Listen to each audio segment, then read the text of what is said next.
عجیب سا دور ہے کہ جس کے اندر نہ انڈیپینڈنس آف جوڈیشری رہ گئی ہے، نہ کورٹس کے آرڈر امپلیمنٹ کیے جاتے ہیں، نہ عدالتوں کی کوئی. بٹ کھوکھر صاحب کل ہی گزشتہ روز ہی آرمی چیف نے ہمیں بتایا کہ جو کانسٹیٹیوشن ہے اس کے مطابق ہی تمام جو انسٹیٹیوشنز ہیں اور ڈپارٹمنٹس ہیں وہ فنکشن اس کے مطابق ہی کر رہے ہیں. سو ابھی کیا سمجھا جائے کہ ہم ایک ہارڈ اسٹیٹ بن چکے ہیں جس قسم کے اقدامات ہو رہے ہیں؟ دیکھیں، میں تو اس ٹرمینالوجی سے سافٹ سٹیٹ، ہارڈ سٹیٹ، اس سے اگری نہیں کرتا. ہمارے سامنے ایک دستاویز موجود ہے، جیسے میں نے پہلے کہا، ہمیں کانسٹیٹیوشنل سٹیٹ ہونا چاہیے. تمام جو ریاستیں ہیں دنیا بھر میں، جو کامیاب ریاستیں ہیں، وہ ایک شہری اور ریاست کے درمیان جو معاہدہ ہوتا ہے اسی کی بنیاد پر چلتی ہیں. اور ہماری جو قومی دستاویز ہے، جو قومی معاہدہ ہے، اس میں باقی جہاں پر اور بہت سی شکیں ہیں، جو اس کا اصل اس کی روح ہے، اصل اس کا دل ہے، وہ تو آرٹیکل 8 سے لے کر 28 تک ہے، جو انسانی حقوق کے متعلق ہے. تو ان کے اوپر تو پورے ملک بھر میں کہیں پہ عمل نہیں ہو رہا. ان کو امپلیمنٹ کرنے میں بڑا سیریس چیلنج ہے. پیکا ایکٹ آپ کے سامنے ہے، جہاں پہ فریڈم آف ایکسپریشن کو کرٹیل کر لیا ہے. ہم دیکھ رہے ہیں کہ اینکرز، ان کو ٹی وی پروگرام سے ہٹا دیا گیا ہے، جس طرح کاشف عباسی صاحب کو آف ایئر کر دیا گیا ہے. حبیب اکرم صاحب ہیں، دیگر اور میڈیا سے تعلق رکھنے والے لوگ ہیں. متی اللہ جان صاحب کے اوپر ہیروئن کا پرچہ دے دیا گیا. تو ماضی کے اور دور ارشد سے صاحب کا اور اس تو دور آپ میں کو بدلا پتہ تو ہے کچھ بھی نہیں ابھی تک اتنے سالوں میں کیس ہی نہیں چلنے دیا جا رہا. جی ہاں. تو آئی مین، یہ اگر ہم نے ملک کو ٹھیک کرنا ہے تو دیکھیں 76 سالوں سے جو دائروں کا سفر ہے، اس کو ختم کرنا اس کو پڑے. ختم. میں مصطفیٰ صاحب اس پہ ضرور آؤں گی. میں چاہ رہی ہوں کہ فیصل صاحب کا بھی ہم انپٹ لیں. فیصل صاحب، روکا جا رہا کیوں ہے؟ ایکسس کیوں چوک کی ہوئی ہے، بلاک کر رہے ہیں مسلسل؟ پچھلے ہفتے بھی آپ کے سامنے تھا، آپ نے منگل کے روز ملاقات کی. لاجک اس کے پیچھے ہے کیا؟ دیکھیں، لاجک تو کوئی نہیں ہے، اور انتہائی قابل مذمت اور قابل ایک میں سمجھتا ہوں کہ اس سے شرمناک حرکت نہیں ہو سکتی. نہیں، بہنوں کو آپ ملنے نہیں دے رہے 1 مہینے سے، اور کورٹ کا آرڈر بھی ہے، اور کورٹ میں ایک کنسنٹ بھی دیا گیا ہے. یعنی وہاں پہ جو وکلاء صاحبان تھے انہوں نے لکھ کے بھی دے دیا کہ ہم بات بھی نہیں کریں گے. تو اس کے باوجود بھی ایکسیس نہ دینا. کورٹ آرڈر کی امپلیمنٹیشن نہیں، وہ جیل مینول کی بات کریں تو کوئی اور ہی مینول لگ رہا ہے. نہیں، وہ جیل مینول میں جب تک تو میں ذمہ دار تھا تو میں علیمہ بی بی کی ملاقات تو ہوتی تھی. یہ گزشتہ کو 1 مہینے سے، جب سے وہ بلکہ 5 ہفتے سے جب سے وہ کنسنٹ آرڈر آیا ہے، اس کے بعد سے یہ ملاقاتیں جو ہیں وہ بند ہو گئی اور وہ نہیں ہونے دی. وہ علیمہ خان صاحبہ تو آپ سے وہ کہہ رہی ہیں نا کہ بنا لسٹ کے جو لوگ جا کے ملاقات کر رہے ہیں، تو آپ مدد کر سکتے ہیں ویسے ان کی کوئی؟ علیمہ بی بی کا اگر میں کر سکتا تو آپ کا کیا خیال ہے؟ میں کبھی نہ کرتا. نہیں، علیمہ بی بی کا شکوہ تو جائز ہے نا. دیکھیے، وہ 1 مہینے سے عمران خان صاحب کو نہیں ملی. وہ بہن ہیں، ان کا ایک رشتہ ہے، ان کا ایک احساس ہے. ان کے لبوں پہ جو شکوہ ہے اس کا درد محسوس کیجیے. وہ کس کو کہہ رہی ہیں؟ مجھے بھی کہہ رہی ہیں، تو میرا تو سر آنکھوں پہ. کیونکہ بات یہ ہے کہ ان کی بات تو درست ہے.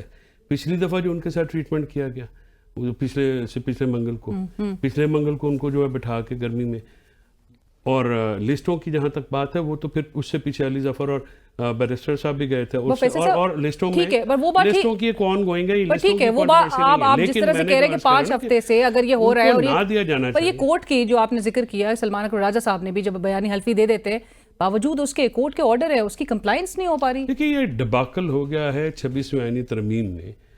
یہ ڈباکل ہوا ہے عدلیہ کے اور وکلاء کا. یعنی ہم تو سمجھ ہی نہیں پا رہے کہ ہم جائیں کہاں پہ. آپ یقین مانیے کہ جو سپریم کورٹ کے حالات ہو گئے، جو ہائی کورٹ کے حالات ہو گئے ہیں، عدالتیں پہلے بھی ایسے ہی ہوتی تھی، کوئی بہت زیادہ ہم نہیں، لیکن جو فنڈامنٹل رائٹس تھے، جیسے جیل مینول ہے، جیسے مصطفیٰ نواز صاحب نے جو کہا ہے، اس سے کون ڈس ایگری کر سکتا ہے. اور سیاسی مخالفین کو تو اسپیشلی، اور ان کی فیملیز کو اسپیشلی ٹیک کیئر کیا جاتا تھا. اس فار دا فرسٹ ٹائم کہ آپ جب وہاں پہ ایکسیس بھی نہیں دیتے ہیں، اور جو ایکسیس دی جاتی ہے وہ بھی ہیپ ہیزرڈلی. یعنی آپ دیکھیے کہ 3-4 منٹ سے زیادہ کسی کو ٹائم نہیں ملتا بات کرنے کا، میکسیمم 2 منٹ ہوتے ہیں. تو ایشو یہ ہے، یعنی عمران خان صاحب کی ٹیکنیکلی 2 گھنٹے کی ملاقات ہے. یعنی عمران خان صاحب ان کے لائرس کی آدھے گھنٹے کی ملاقات، عمران خان صاحب ان کی فیملی کی ملاقات 1 گھنٹہ ہو گیا، پھر بشرا بی بی اور ان کے لائرز اور ان کی فیملی، تو 1-2 گھنٹے کی ملاقاتیں ہونی چاہیے. ٹوٹل 30 منٹس میں سب کچھ ہیپ ہیزرڈلی ہوتا ہے. تو جو علیمہ بی بی نے جو بات کی ہے ظاہر ہے وہ کڑکے یا ان کی دکھ سے آئی ہے نا. اور علیمہ خان صاحبہ سے کیا خوف ہے؟ کیونکہ میرا خیال گزشتہ میں ہفتے 2 اور بہنوں کو اجازت دی جا رہی تھی. میرا خیال میں جو مسئلہ تھا جو جمود ہے جو پیچھے پرسوں جو ہے میں بھی گیا تو میں نے عمران خان صاحب کا نیریٹو آپ کے ساتھ بیٹھ کے میں یہی بات کرتا تھا کہ عمران خان صاحب کے ساتھ بھی میں نے یہ بات کی کہ آپ وار آف نیریٹو جیت رہے تھے. وار آف نیریٹو جو تھی وہ آپ کے بیان سے آپ کے بیانیے سے تھی. اب پرسوں سے وہ ریلیونٹ ان کی گفتگو آئی ہے 6-7 پوائنٹ آئے ہیں جس کے اوپر ڈسکشن ہو رہا ہے اور عمران خان صاحب اس وقت موسٹ ڈسکسڈ پولیٹیکل پرسنالٹی ہیں. تو پچھلے 4-5 ہفتے میں ان کا جب بیانیہ روک دیا گیا تو اس سے وہ بات نہیں آئی. تو وہ ہم جو پی ٹی آئی جو ہے وہ یہ جو ہارڈ اسٹیٹ یا سافٹ اسٹیٹ کا کانسیپٹ ہے اس کے مقابلے میں جو ہمارا نیریٹو ہے وہ سوشل میڈیا کے تھرو اور بہت آگے ہے. اسی کا ایک پرابلم تھا. تو نیریٹو کی وار جو وار یا جو ایک آپ لڑائی جیت رہے ہو اس کی وننگ اسٹریٹجی کبھی بھی چینج نہیں کی جاتی. So the political situation could not be read. So I think کہ جو ہے ان سے بھی لازمی سوال ہونا چاہیے ان عہدیداران سے جنہوں نے کنسنٹ دی کہ آپ کی کنسنٹ کا کیا فائدہ. اس سے پہلے تو ملاقاتیں ہو رہی ہیں رائٹ بالکل اس کے بعد ملاقاتیں کیوں رک گئی؟ بس یہ کھوکھر صاحب اگر عمران خان صاحب کا نیریٹو روکنے سے آپ کے خیال میں کیا عوام کے دلوں سے وہ ان کو نکال سکیں گے؟ ان کی پاپولیرٹی میں کمی آ جائے گی؟ ہرگز نہیں. دیکھیے اگر پاپولیرٹی میں کمی آنی ہوتی تو پھر 8 فروری کو ہم وہ ریزلٹس نہ دیکھیں جو ہم نے دیکھے. پولیٹیکل نیریٹیوز کو آپ اس طرح بند نہیں کر سکتے, آپ ان کو اس طرح شکست نہیں دے سکتے. ہمارے سامنے پورے پاکستان کی تاریخ موجود ہے, اس سے پہلے بر صغیر کی تاریخ موجود ہے جہاں پر اس وقت انفارمیشن کے مسائل اتنے تیز تر نہیں تھے. لیکن کیا جس وقت بھٹو صاحب یا جیل میں تھے اس وقت تو سوشل میڈیا نہیں تھا, لیکن کیا ان کا بیانیہ لوگوں تک نہیں پہنچا؟ وہ ایک ریزسٹنس کی سیاست کو سگنیفائی نہیں کرتے رہے. اسی طرح شہید بی بی, انہوں نے ایک لمبا عرصہ جیل میں گزارا. اس وقت نہ ٹویٹر تھا نہ فیس بک تھا, لیکن وہ اس ایک پالیٹکس کو اپنی سگنیفائی کرتی رہی اپنی انکارسریشن کے تھرو. تو یہ میرے خیال سے روز روز کا بیانیہ آنا بھی کوئی اتنا امپورٹنٹ نہیں ہے. ان کی شخصیت, ان کی سیاست, وہ اس چیز وہ ان کا اپنا ایک نیریٹو ہے اور وہ عوام کے اندر موجود رہے گا. لیکن اس کے باوجود جو ان کے قانونی حقوق ہے وہ ہر صورت گارنٹی ہونے چاہیے, ان کے اوپر امپلیمنٹ ہونا چاہیے, اور انہیں جیل کے اندر جو ایک قیدی کو جیل مینول کے تحت تمام سہولیات میسر ہونی چاہیے وہ عمران خان صاحب کو ملنی چاہیے. وہ ملنی چاہیے. بٹ کھوکھر صاحب آج جس طرح سے ہم نے ڈسکشن کا آغاز کیا تھا کہ نیشنل اسمبلی کے خواہ اپوزیشن لیڈر ہوں, پنجاب اسمبلی کے اپوزیشن لیڈر ہوں, ہیومن رائٹس کمیٹی کے چیئرمین حامد رضا صاحب کو بھی روک لیا گیا, پارلیمانی لیڈر ان کی زرتاج گل صاحبہ ان کو بھی نہیں جانے دیا گیا, اور یہ جس ڈیبیکل کا فیصل چودھری صاحب بھی اشارہ کر رہے ہیں جو ہر چیز گھوم پھر کے 26ویں آئینی ترمیم کی طرف جا رہی ہے. سر اس کے بعد اتنی ہی جو بے وقت ہیں, کیا وہ ہمیں ہماری عدالتیں نظر آ رہی ہے کہ جہاں پر ان کے آرڈرز پہ بھی امپلیمنٹ نہیں ہو رہا اور یہ پھر کنٹیمپٹ فائل کرنے کی طرف جو جا رہے تو اس کی بھی پھر کوئی غالباً حیثیت نہیں رہ گئی؟ لیکن 26ویں آئینی ترمیم کے بعد جو عدالتیں ہیں وہ تو ایک ایگزیکٹو کا ذیلی ادارہ بن کے رہ گئی ہیں, اور میرا نہیں خیال کہ آنے والے وقت میں ہمیں جب تک ہم 26ویں آئینی ترمیم کو ایک اس کے خلاف میں نے بھی ایک پٹیشن دائر کر رکھی ہے, اختر منگل صاحب بھی کو پٹیشنر ہے, فہمیدہ مرزا صاحبہ بھی, جب تک یہ معاملہ ٹیک اپ نہیں ہو 26ویں آئینی ترمیم جب تک موجود رہے گی اس وقت تک تو ہم عدلیہ کے آرڈرز اور عدلیہ کی بے توقیری اسی طرح دیکھتے رہیں گے. لیکن یہ حکومت کے بھی اگر پوائنٹ آف ویو سے دیکھیں تو میں ایک طرف تو وہ نیریٹو بنا رہے ہیں کہ جی میکرو اکنامک سٹیبلٹی آ رہی ہے, ملک جو ہے وہ بہتری کی طرف جا رہا ہے, معیشت کے اندر امپروومنٹ آ رہی ہے, اور دوسری طرف وہ روز رات کو اپوزیشن کے اوپر کریک ڈاؤن کر کے, ملاقاتیں روک کے, چھاپے مار کے, گرفتاریاں کر کے, یہ جو ٹی وی ٹاک شوز کو ایک بیانیہ فراہم خود ہی کر دیتے ہیں اپنی بے وقوفی سے, تو یہ تو ایک بڑی متضاد تصویر پینٹ کرتا ہے کہ جیسے پاکستان ایک سٹیبل ملک نہیں ہے, پاکستان میں پولیٹیکل کرائسس چل رہا ہے اور اس پولیٹیکل کرائسس میں حکومت اس میں پھنسی ہوئی ہے. تو یہ ویژولز دینا, یہ روز یہ ٹکرز دینا, یہ بریکنگ نیوز دینا, یہ حکومت کے بھی فائدے میں نہیں ہے. اور سیاستدان ہیں یہ لوگ, خود جب اپوزیشن میں تھے تو بڑی بلند و بانگ باتیں کرتے تھے, ان مراحل سے وہ خود گزرے ہیں, انہوں نے بھی جیلیں دیکھی ہے, انہوں نے بھی وکٹمائزیشن دیکھی ہے. تو I think it's about time کہ سارے جو پولیٹیکل پلیئرز ہیں وہ سارے آپس میں اکٹھے ہوں اور اکٹھے ہو کر اس چیز کا فیصلہ کریں کہ جناب ہم نے یہ جو دائروں کا سفر ہے اس کو ختم کرنا ہے, ایک دوسرے کی پولیٹیکل وکٹمائزیشن کو ختم کرنا ہے, اور الٹیمیٹلی جو سب سے بڑے آربیٹرز ہیں اس ملک میں, اس ملک کے عوام, کہ ان کے فیصلے کو مقدم رکھنا ہے, وہ جس کے حق میں فیصلہ دیں. ناظرین کہیں مت جائیے کہ ڈسکشن کو آگے بڑھائیں گے بریک کے بعد.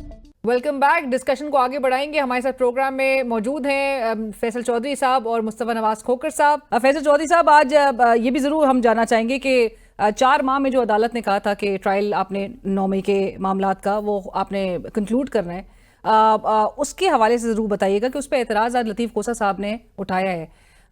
یہ کیا ایک لیٹ اویئرنیس اس کو سمجھا جائے کہ کیونکہ یہ پوری چیزیں اس کی طرف آ رہی تھیں اور آپ لوگ اس کے اشارے کر رہے تھے کہ یہ بہت الارمنگ ہے. اور دوسری چیز یہ کہ جو آج اعجاز چودھری صاحب کی وہ کے معاملے پہ جو ثبوت کے حوالے سے گفتگو ہوئی اور جج صاحب نے کہا کہ ایک آڈیو جو ہے وہ 10 مئی کی ہے اور ایک جو ہے وہ ویڈیو 17 مئی کی ہے. سو پروسیکیوشن کا جو کیس ہے وہ کس حد تک پورا آج اڑا کے رکھ دیا گیا ہے اس میں؟ دیکھیے, یہ جو 9 مئی کا کیس ہے یہ پاکستان کی تاریخ کا سب سے پولیٹیسائز کیس ہے. میں نے چیف جسٹس صاحب کے سامنے میں نے بھی یہ کہا کہ دیکھیے اس کا کرائٹیریا صرف ایک رکھا گیا ہے, جس نے پارٹی چھوڑی ہے وہ بری الذمہ ہے, ان کے خلاف چاہے جتنے بھی ثبوت ہوں, جس پہ اس کے خلاف آئی جی نے بھی پریس کانفرنسز کی ہوں, لیکن جس نے پارٹی نہیں چھوڑی ہے ان کے خلاف 35 40 مقدمات ہیں رگڑا لگانے کے لیے. ایک ہی جو ہے اکرنس کے الج کر کے ایک ضلع میں جو ہے 14 ایف آئی آرز دی گئی ہیں. پھر ایک مطلب اکراس نارتھ ٹو ساؤتھ ہر ڈویژن میں آپ نے ایک جو ہے وہ ایف آئی آریں دے کے 35 40 مقدمات میں کیا ہے. جب یہ 4 مہینے کی ڈائریکشن ہو رہی تھی, اس سے پہلے بابر روان صاحب نے بھی 2 دن پہلے یہ معاملہ اٹھایا. جو قمر مشوانی کا کیس چل رہا ہے اکاڑا اور میاں ولی میں 400 سرگودا اور میاں والی میں 400 کلومیٹر کا فرق ہے. ڈیلی بیچارے لوگ آتے تھے جاتے تھے, ان کے لیے پھر وہ ایشو یہ ہے کہ جو پروسیکیوشن ہے پہلے تو انہوں نے چلان بھی نہیں فائل کیا, ابھی بھی بہت سارے کیسز میں چلان فائل نہیں ہوئے, اور یہ ڈیلے آیا ان کی طرف سے. انویسٹیگیشن 2 سال ہو گئے ہیں. اب اوپر سے اگر آپ 4 مہینے کی ڈائریکشن دے دیں گے ود دا گڈ انٹینشن دی ہوگی, میں آئی ڈونٹ ڈاؤٹ جج صاحب بین کی, لیکن نیچے تو ضابطہ فوجداری کا یا آئین کا یا فیئر ٹرائل کا یا ڈیو پروسیس کا کوئی بھی ضابطہ فالو نہیں ہو رہا. فیصل آباد میں 23 کیس آپ نے کر دیے, 23 گواہ بھگتا دیے, ملزمان کو چارج شیٹ کا پتہ نہیں ہے. ڈیلی آپ کبھی ملتان اگر آپ 4 مہینے میں کہیں گے کنکلوڈ کریں تو پھر پنڈی والی لاہور والی فیصل آباد وہ تو پھر جو کلائنٹ ہے جو 35 40 وہ تو پھر آپ کی ڈائریکشن ول ایڈ. پھر عمران خان صاحب کے کیسز پہ 15 کیسز کل لگے ہوئے تھے, وہ سارے سیاسی کیس ہیں, کوئی قانونی کہ جی ہم نے ایک پولیگرافک ٹیسٹ لینا ہے, ایک وائس میچنگ لینا ہے. بھائی آپ سوئے ہیں تھے 20 مہینے سے بندہ اندر ہے, ٹھیک ہے آپ سوئے ہوئے تھے کہ جی وہ جیل میں ہمارے ساتھ تعاون نہیں کرتے. پھر وہ ایک لڑکی ہے لاہور کی سنم جاوید, وہ اس کو ڈسچارج کیا. اچھا سپریم کورٹ میں کبھی بھی علینا ریمانڈ ڈسچارج یہ والے کیس نہیں آتے, الٹا جرمانہ ہو جاتا ہے. مجھے یاد ہے شہباز گل کا کیس کا ریمانڈ ہم لے کے کیس لے گئے, انہوں نے ہمیں ڈانٹا کہ آپ سپریم کورٹ ریمانڈ کے کیس دیکھیں گے, تو اب تو سپریم کورٹ جو ہے ڈسچارج کی بھی کیس دیکھ رہی ہے. میں فائنل کنکلوڈنگ ریمارکس کھوکھر صاحب ذرا اینڈ کر دیجیے گا اس سوال کا جواب دے کے, کہ جہاں پر آپ کو پتا ہے کہ سلمان صفدر صاحب کو گزشتہ روز چیف جسٹس صاحب کے احکامات پر ان کو عمران خان صاحب سے ملنے نہیں دیا گیا, اور فیصل چودھری صاحب بھی ابھی جس طرح سے کہہ رہے تھے کہ آج بھی جج صاحب نے وہ 9 مئی کے کیسز کو بھی لے کر اعجاز چودھری صاحب سے بھی متعلق 17 مئی کی ایک انٹرویو کی ان کی ایک ریکارڈ تھا ان کے پاس, اور ایک 10 مئی کی جو آڈیو تھی وہ تھی. سو پروسیکیوشن کا جو کیس ہے, اور جس طرح فیصل چودھری صاحب کہہ رہے ہیں کہ یہ سیاسی مقدمات بنائے گئے ہیں which everybody has an idea of, آپ کو کیا لگتا ہے کہ یہ عدالتیں پوسٹ اگین 26 امینڈمنٹ یہ کہیں نہ کہیں اپنی جوڈیشل اتھارٹی کو ریکلیم کر پائیں گی, یا یہ پھر ایک اس ملک میں خواب بن کے رہ جائے گا؟ دیکھیں میرا نہیں خیال کہ عدالتیں اپنی پوزیشن ریکلیم کر پائیں گی, اور جو جوڈیشل کمیشن بنا ہے پوسٹ 26 کانسٹیٹیوشنل امینڈمنٹ سینیریو میں, اس جوڈیشل کمیشن میں حکومت کو اکثریت حاصل ہے, اور جب تک حکومت کو اکثریت حاصل رہے گی تو پھر ہم اس طرح کی عدلیہ سے یہ توقع قطعاً نہیں رکھ سکتے کہ وہ آزادانہ فیصلے کرے گی.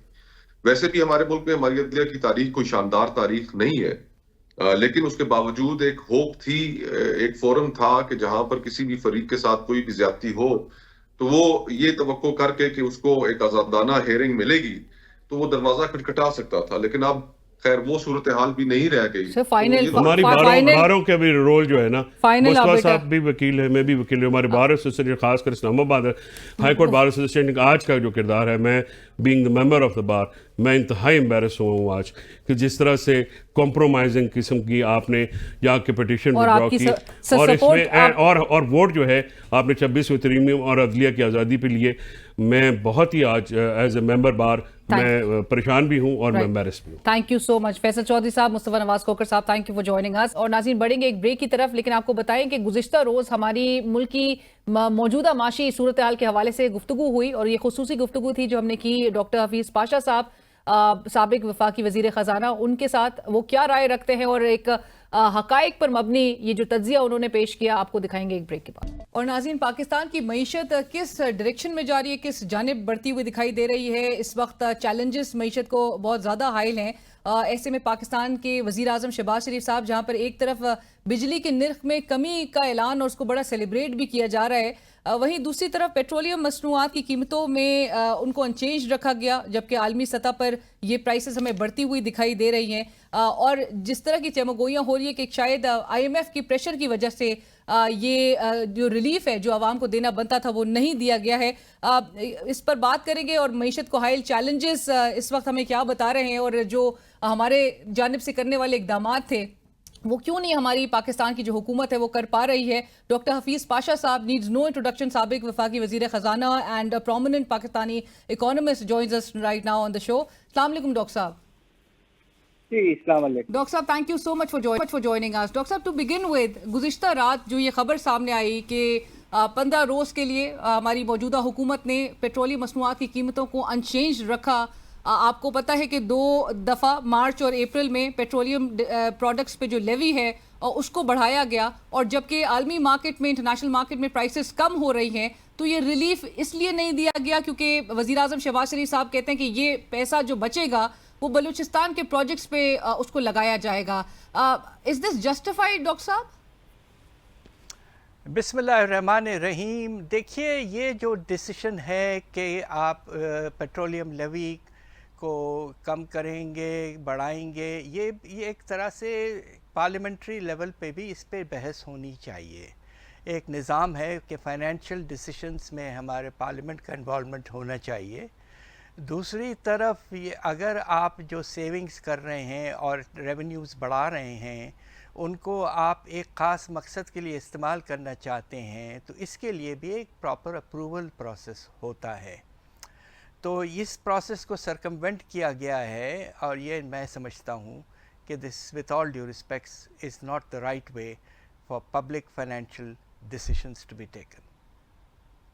رائٹ، بٹ ڈاکٹر صاحب یہ جو بات کی جا رہی ہے کہ بلوچستان کے، چونکہ وی آل نو کہ اگر کمیونیکیشن نہیں ہوگی تو نیٹ ورک نہیں ہوگا، اور بلوچستان میں جہاں پر ہمیں بتایا جا رہا ہے کہ وہ کراچی اور کوئٹہ کی جو N25 ہے وہ سڑک جو ہے وہ 2 وے روڈ انہوں نے بنانی ہے. بٹ سوال یہ ہے کہ پی ایس ڈی پی میں جو ایلوکیشنز ہوتی ہیں اس سے کیوں نہیں استعمال کیا گیا، یا پبلک پرائیویٹ پارٹنرشپ کے تھرو جو ہے وہ جنریٹ کیوں نہیں کر لیے گئے فنڈز، یا پھر پروونشل گورنمنٹس کو کیوں نہیں اس میں ان سے بولا گیا کہ آپ بھی چپ ان کریں، اور یہ عوام کو جو ایک ریلیف دینا بنتا تھا وہ ریلیف روک کے یہ کیوں کیا جا رہا ہے؟ جی آپ بالکل مناسب کہہ رہی ہیں. دیکھیے یہ اگر واقعی یہ ہائی پرائیورٹی ہائی وے ہے، مگر چونکہ انٹر پروونشل ہے تو اس میں فیڈرل گورنمنٹ کا یقیناً انوالومنٹ ہونا چاہیے. اور ہمارا جو پاکستان کا جو پبلک سیکٹر ڈیولپمنٹ پروگرام ہے فیڈرل لیول پر، اس میں بے شمار پروجیکٹس ہیں، اور اس میں یہ بھی ایک پروجیکٹ ہوگا. تو اگر اتنی پرائیورٹی تھی تو سال کے آغاز میں اس کو آلریڈی ایلوکیشن دینی چاہیے تھی. تو یہ ایڈ ہاکزم جو ہے یہ نامناسب ہے، اور اس کی وجہ سے ہوتا یہ کہ اب کچھ پیسے مل جائیں گے اور پھر اپروول پروسیس میں دقت آ جائے گی اور پھر رک جائے گا پروسیس کنسٹرکشن کا. تو ایک اچھے طریقے سے آپ اپروول پروسیس کروائیں، اور ایک ہائی پرائیورٹی ہائی وے یقیناً ہم سب مانتے ہیں، خاص طور پہ بلوچستان کے حالات کو دیکھتے ہوئے but this should be done through a proper legislative approval, parliamentary process, and through the planning commission.